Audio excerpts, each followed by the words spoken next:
Ettman stood at the gates of Gillis Women's Academy, as unnoticed as the school's street lamps. The girls passing by spared him only cool, curious glances, yet he waited with a quiet confidence, a smirk tugging at his lips. From a distance, he spotted her Layla guiding her bicycle, her steps elegant yet natural. Kyle recognized her instantly, not only by her walk but by the expressive face and delicate gestures he cherished so much. Since their meeting that summer beneath the willow tree, he had known no one could compare to her. Layla! He called. She paused, squinting toward him. When recognition lit her face, her steps quickened, and she smiled warmly as she reached him. Why are you here again? Wouldn't it be easier to meet at the cottage? She asked. I had plenty of time. He replied with a playful shrug. It wasn't true. He had left his tennis club behind just for the chance to walk home with her. Tomorrow could take care of itself, even if his seniors greeted him with rackets in hand. For now, Layla was here, and that was all that mattered. On a busy street, Kyle and Layla walked side by side. They bought some ice cream when they arrived at the shopping area, then stopped in front of a dusty bookstore. Layla was always laughing. Kyle Ettman believed that, aside from Uncle Bill, he was the only one in this world who knew how often Layla laughed and how radiant her smile was. After their conversation turned to the latest school exam, Layla's eyes narrowed. The wind became colder as they entered the Arvis Territory Road. When the topic of geometry was mentioned, her eyes swiftly glowed with a hint of despair. Kyle paid close attention to the subtle changes in her facial gestures. Not yet. He swallowed the heart-fluttering words that were about to escape his lips. Kyle didn't want his flippant confession to make their friendship become awkward. He then wondered whether it was necessary to ask her out when he was already planning to marry her. Layla Ettman. That sounds nice. Why are you laughing? Layla asked him as she frowned. She was grumbling about her low geometry grades until she looked dazedly at Kyle giggling by himself. Huh. Oh, I heard Duke Herhard is coming back.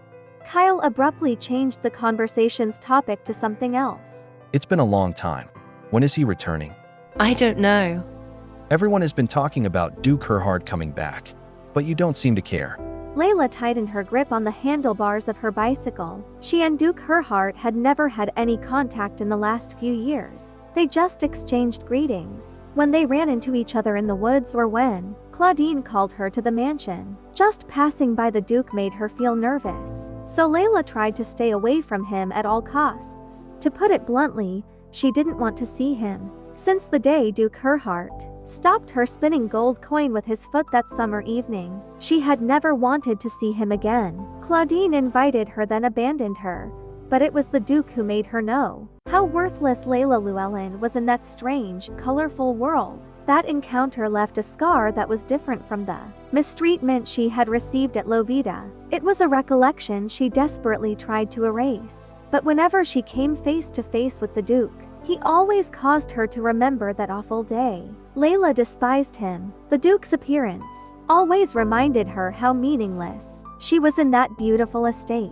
Layla sought to keep her in steady breathing. At the same timing as a black car drove by, Duchess Norma, the Duke's grandmother, never rode a car, so Layla believed it was Duchess Alice, who had returned from a social gathering. Arvis must be busy for a while now that the Duke has returned. Oh yes, Layla. Should I try pursuing a career as an officer too? Kyle started walking backward while facing Layla. Like Duke Herhard, I'd like to be awarded a medal. Captain Ettman, a genius sniper capable of taking out any foe with a single shot. He pretended to fire an imaginary gun and grinning like a naughty kid. Geez, look at yourself, Mr. Ettman. You can't even kill a chicken. With a smirk, Layla walked forward. Kyle was unable to counter her, although his pride had taken a hit. He boldly insisted last year that he would pay for his meals in the cottage by helping out. Uncle Bill then told him to catch a chicken for dinner, but he couldn't even get a single feather out when he got inside the hen coop. And after that, Kyle Ettman earned the unflattering moniker of the gluttonous herbivore. Kyle Ettman, my sweet friend. That's why I like you. Kyle's upset face brought a smile from Layla. I hope, instead of killing others, you use your hands to save them. Of course. I'm planning to become a doctor. Kyle placed his hand on his cheek in an awkward pose. Then should I be a military doctor? Military doctors receive awards, too, right? Wouldn't they give you one if you save a ton of people? It's a more great achievement than murder. Really? During their chat, the two finally came to a fork in the street. Edmund's house was located at the end of the left-hand lane. Suddenly, Kyle's brow furrowed as he realized something. Ah. I forgot to bring you the geometry notes I promised to lend you. Then come back later for dinner. Make sure you bring your notes with you. Hey, will you wait for me or for the notes? The notes. Layla boldly responded, then burst out laughing mischievously, so Kyle began rushing back to his house. Kyle, there's no need to rush. Preparing dinner takes time. Layla loudly shouted towards his back. Don't bother. After picking up my notes, I'm heading straight to your house. But Kyle's retort was far more vehement. Layla only shook her head at his stubbornness and began riding her bike towards the Platanus road leading to the Arvis mansion.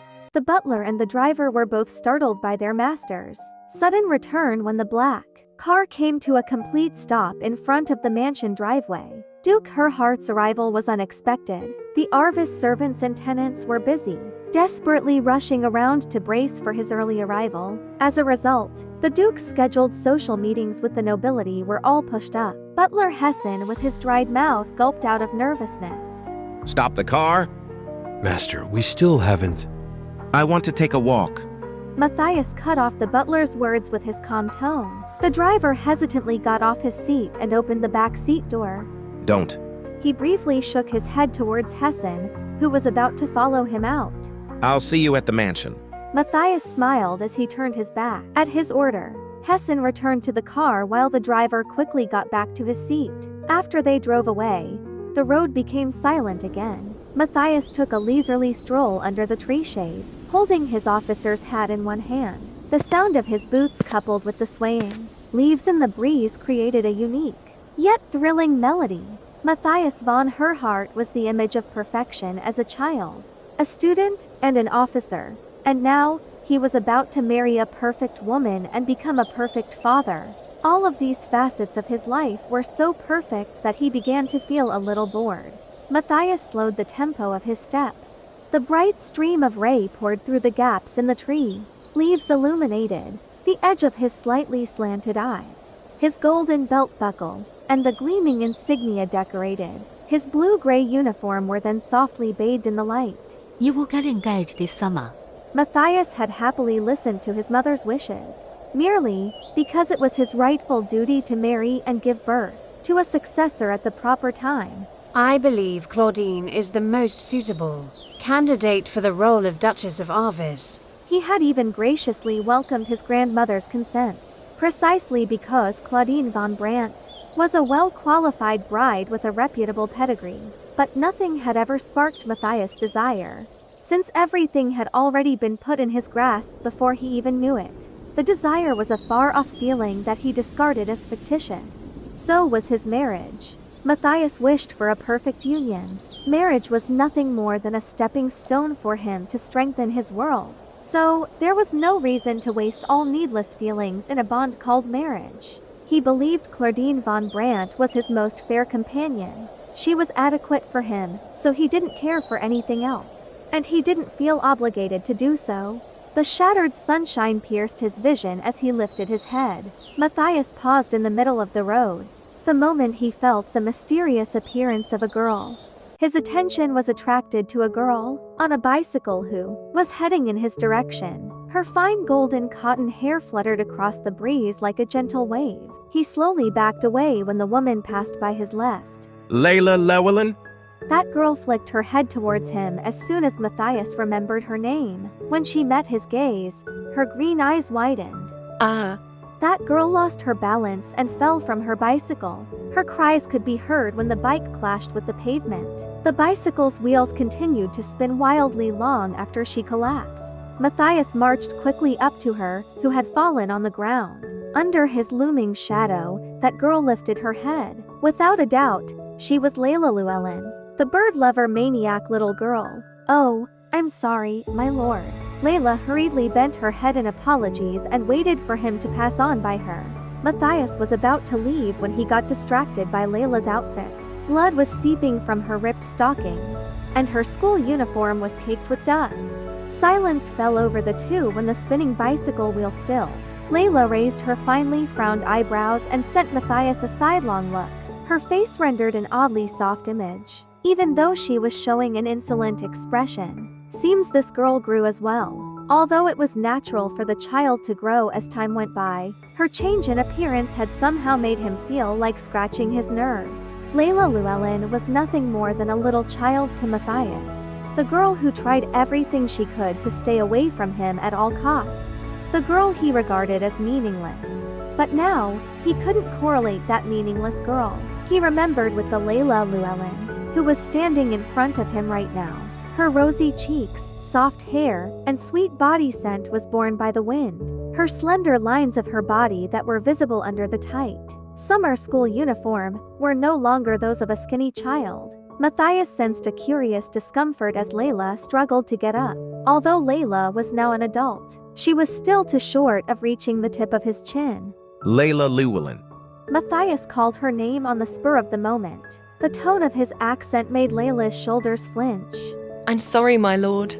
Layla crouched beneath his feet, uttering the same lines repeatedly while she started gathering up her dropped belongings. The bag, books, notes. Matthias' focus was drawn to the delicate, pale hands which were coated with dust and blood. When he watched Layla collecting her things, his gaze was lured to a pen that she softly nudged. Slowly, Matthias walked forward and stepped on her pen on purpose. Layla glanced up and saw Matthias was staring at her with irritation in his eyes. Layla Llewellyn. He called her name once more. Yes, my lord. Layla answered, as she shut her eyes tightly. Matthias didn't budge when she tried to get the pen out of his stepping shoes. I'm listening. Layla said quite confidently even though her body trembled. Her green eyes, which had resembled the vibrant summer forest, twinkled with anger and humiliation. Her memory flashed back to the moment the Duke stepped on her gold coin. He looked down at her with the same expression and gaze on that day as he was now. Matthias finally lifted his foot and casually passed by her after letting out a short laugh. As if nothing had happened, he put on his officer's hat and began sauntering down the road. Layla could only stare at the back of Duke her heart from afar while the pen in her hands quivered. She wondered, why would the Duke do something like that if he wasn't planning on saying anything? Would the people of Arvis believe that Duke Herhart, the perfect aristocrat, would act in such a way? She was willing to stake her entire savings that no one would believe her. Everyone would have thought she was insane. Layla pulled her bicycle up and closed her lips tightly. She made sure to wipe her pen clean before putting it in her bag, and began following the Duke, who was walking ahead slowly. Layla was sure the Duke wouldn't look back. Still, she tried to walk properly even though her skin, that had got rubbed off, was in horrible pain and flexed her leg muscles to keep herself from limping. It will be great if he uses those long legs to walk faster. Layla was about to sigh with annoyance when Duke Herhart suddenly turned around towards her. The sudden gust of wind rattled the tree leaves, and the pattern of sunshine dripping through the leaves. Startled, Layla stood still like a statue, but Matthias' gaze was already drawn to her beautiful features. His eyes moved downwards, first to her long, wavy hair, then to her enthralled body, to her upright chest which was panting up and down unevenly, and to her pasty hand gripping the pedals of the bicycle, the sylph-like ankle and her petite feet, and then to her alluring eyes. For a long time, Matthias stood in grim silence, peering into Layla's emerald-colored eyes. She was an orphan residing in his estate's lodge. But one crucial fact seemed to have changed everything. That little girl grew older as time went by. Matthias noticed her as he acknowledged the fact. She was no longer a child. She was a woman, Layla Llewellyn.